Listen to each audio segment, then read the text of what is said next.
यानी Saudi Arabia पर अगर कोई हमला होता है तो उसको पाकिस्तान पर हमला तस्वर किया जाएगा। बस यहीं तक रुक जाइए। यहाँ पर मैं आपको कहूँगी रुक जाइए।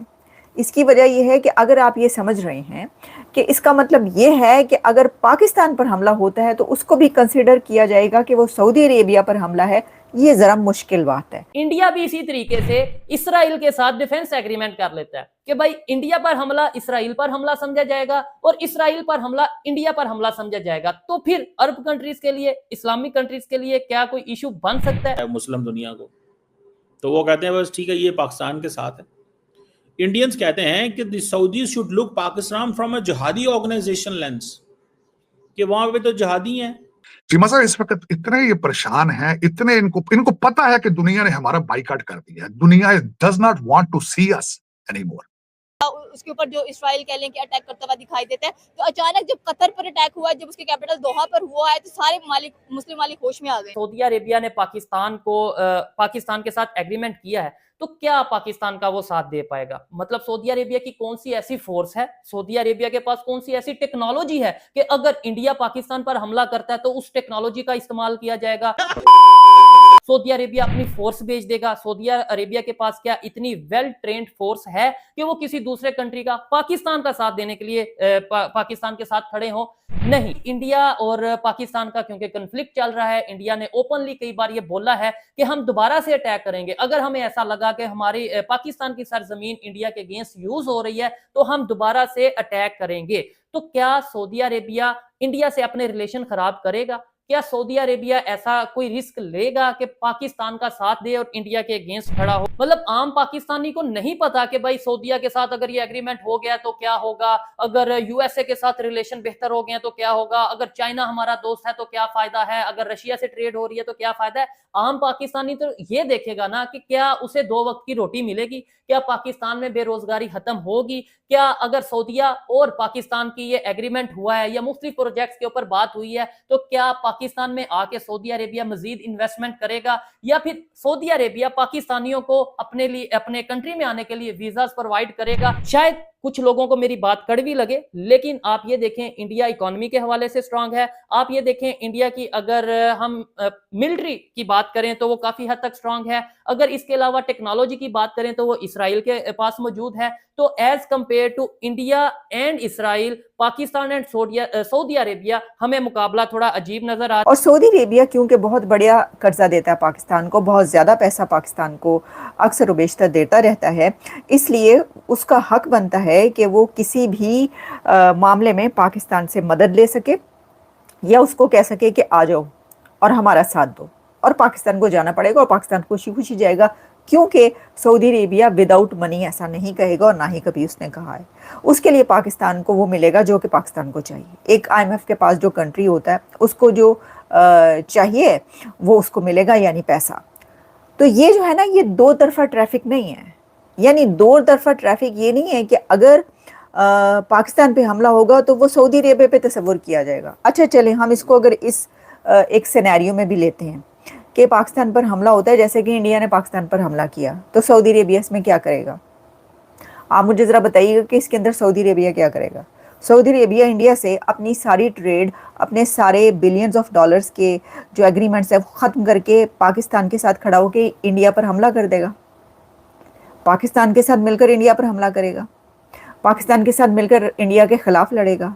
आपको लगता है? ऐसा कुछ भी नहीं होगा। पहले दूसरी बात ये, इसमें सबसे बड़ी बात ये है कि ये एक रेंट सोल्जर या रेंट आर्मी का भी एक तस्वुर है, इसको कॉन्सेप्ट कहा जाता है। सऊदी अरेबिया के पास कोई ऐसी फ़ौज, आर्मी या सोल्जर नहीं है कि जो वो दूसरे कंट्रीज़ को रेंट करके दे या दूसरे कंट्रीज़ की हिफाजत की ज़िम्मेदारी उठाए।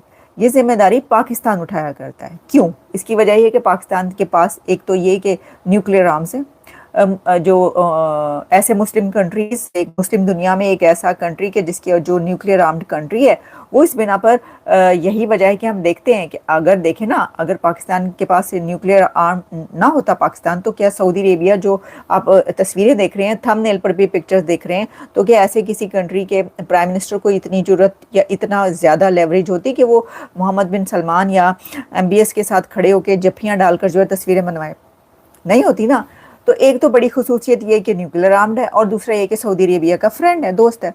सऊदी अरेबिया जो है वो अपनी आर्मी किसी दूसरे कंट्री में नहीं लगाता कि तुम हमारी हिफाजत करो, बल्कि दूसरों की जो आर्मी है वो सऊदी अरेबिया को की हिफाजत किया करती है। अब इसके लिए जब हम पाकिस्तान का रिकॉर्ड चेक करते हैं तो पाकिस्तान का ट्रैक रिकॉर्ड है कि पाकिस्तान में आप देख लें, बल्कि जो जनरल राहील शरीफ फॉर्मर आर्मी चीफ, वो तो खुद वहाँ पर एक बहुत बड़े ओहदे पर इसी तरीके से उनकी फ़ौज की ट्रेनिंग के सिलसिले में जो है वो लगे रहे। मुझे नहीं पता अभी हैं या नहीं, लेकिन तो साल साल वहाँ पर रहे और लगे रहे और उनकी हिफाजत का ज़िम्मा उठाए हुए।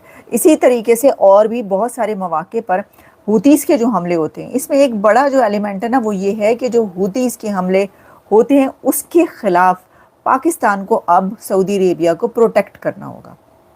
अच्छा, अब ये सारी जो डील सामने आ रही है ना, इसमें एक और बड़ा फैक्टर भी है।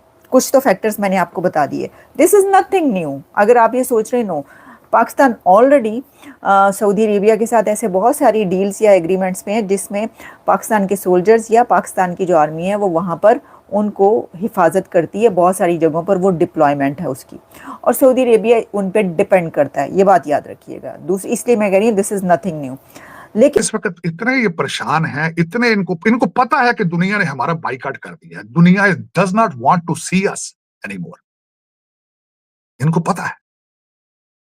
लेकिन वो चंद जो जिनको स्टेरॉइड दे के बिठा देते हैं टीवी पे चीमा साहब, जिनको कैफीन देकर टीके लगा कर बिठा देते हैं, वो मुझे तो कई दफा लगता है, यकीन करें, एक तो ऐसे हैं जिनका लगता है ब्रेन हेमरेज हो जाना है। वो इतना ऊंचा ऊंचा चीखते हैं, इंग्लिश, कुछ तो इंग्लिश में बोल। लेकिन चीमा साहब देखें, मैंने आपको बताया कि उस रीजन में क्या हो रहा है, क्या फ्यूचर में क्या होने वाला है। ब्रेकिंग न्यूज आ गई है। ब्रेकिंग न्यूज ये आ गई है कि अमेरिकी सदर डोनाल्ड ट्रंप ने जो 2018 में एक वेवर दिया था इंडिया को कि वो ईरान का चाबहार पोर्ट को यूज कर ले, अमेरिका ने वो वेवर वापस ले लिया। उन्होंने कहा है कि any entity which will work in the at the Chabahar port, ये भी स्टेट डिपार्टमेंट ने उसको वो किया है। वो कह रहे हैं कोई ऐसी एंटिटी जो चाबहार में काम करेगी उसके ऊपर सैंक्शंस लगेंगी। मैं तारसम यहाँ बताता चलूं कि इंडिया ने तकरीबन $350 मिलियन की इन्वेस्टमेंट वहां पे कर दी है। लास्ट टाइम अमेरिकन ने 2018 में ट्रंप साहब ने कहा था कि आपको वेवर देते हैं, आप काम कर लें। अभी उन्होंने वेवर विदड्रॉ कर लिया है। तो अब आपको लगता है कि इंडिया ईरान के साथ काम करेगा? पहले रशियन कंपनीज के साथ सैंक्शंस लगी इंडिया के ऊपर, अब ईरानियों के साथ काम करेंगे तो फिर सैंक्शंस लगेगी। पाकिस्तान की तो फेवर में चलेगी तार साहब सारी बात। चीमा साहब, ईरान जो है, ईरान की आंखें खुल चुकी हैं। दो चीजें अर्ज करना चाहूंगा। कतर के अंदर भी इन्होंने, आपको पता होगा, 8 इंडियन जासूस पकड़े गए थे जो मोसाद के लिए काम कर रहे थे, नेवी वाले, जिनको सजाए मौत दी गई थी। बाद में उनको एक किंग ने उनको माफ किया। उसके बाद दूसरा वाकया ये हुआ था, ईरान के अंदर जो इंडियन थे वो भी मोसाद के लिए जासूसी कर रहे थे। चीमा साहब, अब दर हकीकत अब दुनिया देखती जा रही है कि इनका असल चेहरा क्या है, ये है क्या। इनको सिर्फ और सिर्फ एक ही चीज सूट करेगी, इजराइल, रशिया, दैट्स इट। तीसरी चीज इनको कोई सूट नहीं करेगी। अब इजराइल कितना इनके साथ चलता है, अमेरिका को छोड़ के इजराइल कितना आगे जा सकता है, इट्स अप टू देम। लेकिन इनका ओरिजिनल जो बेस था 1947 में, वो रशिया था, और ये बिल्कुल अपनी बेस के करीब जाते जा रहे हैं। और ये बदनसीबी है कि जिस तरीके से अडानी अंबानी ने आज की नई खबर आपको मैंने बताई नहीं कि 130 के 35 राफेल बनाएंगे अडानी की फैक्ट्री में। तेजास जहाज भी अडानी बनाएगा और राफेल भी कहते हैं यही बनाएंगे। वो आएंगे बाहर से ही पेंट यहाँ पे करेंगे अडानी वगैरह, और उस पेंट के करोड़ों डॉलर लेंगे। पहले भी जो बम बनाते हैं बाहर से आते हैं, पेंट सिर्फ करते हैं। उसे साइकिल नहीं बनता है ना, कुछ ही था। आई कोई फोन बनाया इन्होंने, कोई ऐप बनाई, कोई इंडियन ऐप चल रही कितने में, दसो वो दसो। 4 गुजरातियों के पास दौलत होना, आप ये नहीं कह सकते कि we are number 1 in economy. It does not reflect. मैं गारंटी कर देता हूं राफेल तेरे बाहर से बन के आएंगे, पेंट यहाँ पे होगा, उन्होंने कहना हमने खुद बनाए। चले, तेजस जहाज भी कहते हैं जी, क्योंकि अब ये हुआ है। दूसरी जो सिग्निफिकेंट बात बताऊं, जरदारी साहब गए थे चाइना, और वहां पे उन्होंने जिस फैक्ट्री का दौरा किया है चीमा साहब, वो उसी फैक्ट्री में J10 बने थे, और उसी फैक्ट्री के अंदर G20 बन रहा है, उनके जो 5th जनरेशन है। और आज तक किसी भी फॉरेन डिग्नेटरी का वो पहला दौरा था। बिलावल भट्टो और आसफा जरदारी उनके साथ थे। और सिग्नल मैं